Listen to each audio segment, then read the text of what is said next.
بسم اللہ الرحمن الرحیم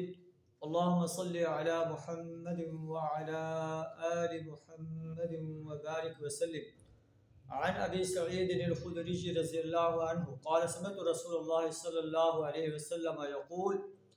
یخرج فیکم قوم تحقرون صلاتکم مع صلاتهم وصیامکم مع صیامهم وعملکم مع عملهم ويقرؤون القرآن لا يجاوز حناجرهم يمرقون من الدين كما يمرق السهم من الرمية۔ حضرت ابو سعید خدری رضی اللہ تعالیٰ عنہ بیان کرتے ہیں، امام بخاری یہ حدیث جو ہے اپنی کتاب میں بیان کر رہے ہیں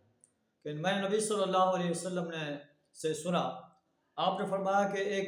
زمانہ ایسا آئے گا تم میں سے ایک قوم جو ہے نکلے گی جنہیں دیکھ کر تم اپنی نمازیں، اپنے روزے جو ہے اور اپنے عمل جو ہے حقیر سمجھو گے۔ وہ قرآن ایسے پڑھیں گے کہ تمہیں ان کا قرآن پڑھنا بہت پسند آئے گا، لیکن لا یجاوز حناجرہم، قرآن ان کے گلے سے نیچے نہیں اترے گا،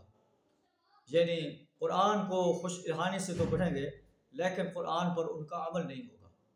تو قرآن انسان پڑھے اور اس پر عمل نہ ہو تو اللہ فرماتا ہے کہ ایسے قرآن کے قاری جو ہیں یہ اللہ کے حضور کوئی اجر نہیں پاس کریں گے، وہ دین سے ایسے نکل جائیں گے جیسے تیر شکار سے نکل جاتا ہے۔ تو آئیے ہم بھی قرآن پڑھتے ہیں اور ہم اپنے گریبان میں جھانک کر دیکھیں کہ ہم قرآن کے احکامات کے مطابق کس حد تک عمل کرتے ہیں۔ اگر عمل کرتے ہیں تو ہمیں اس پر اللہ کا شکر ادا کرنا چاہیے،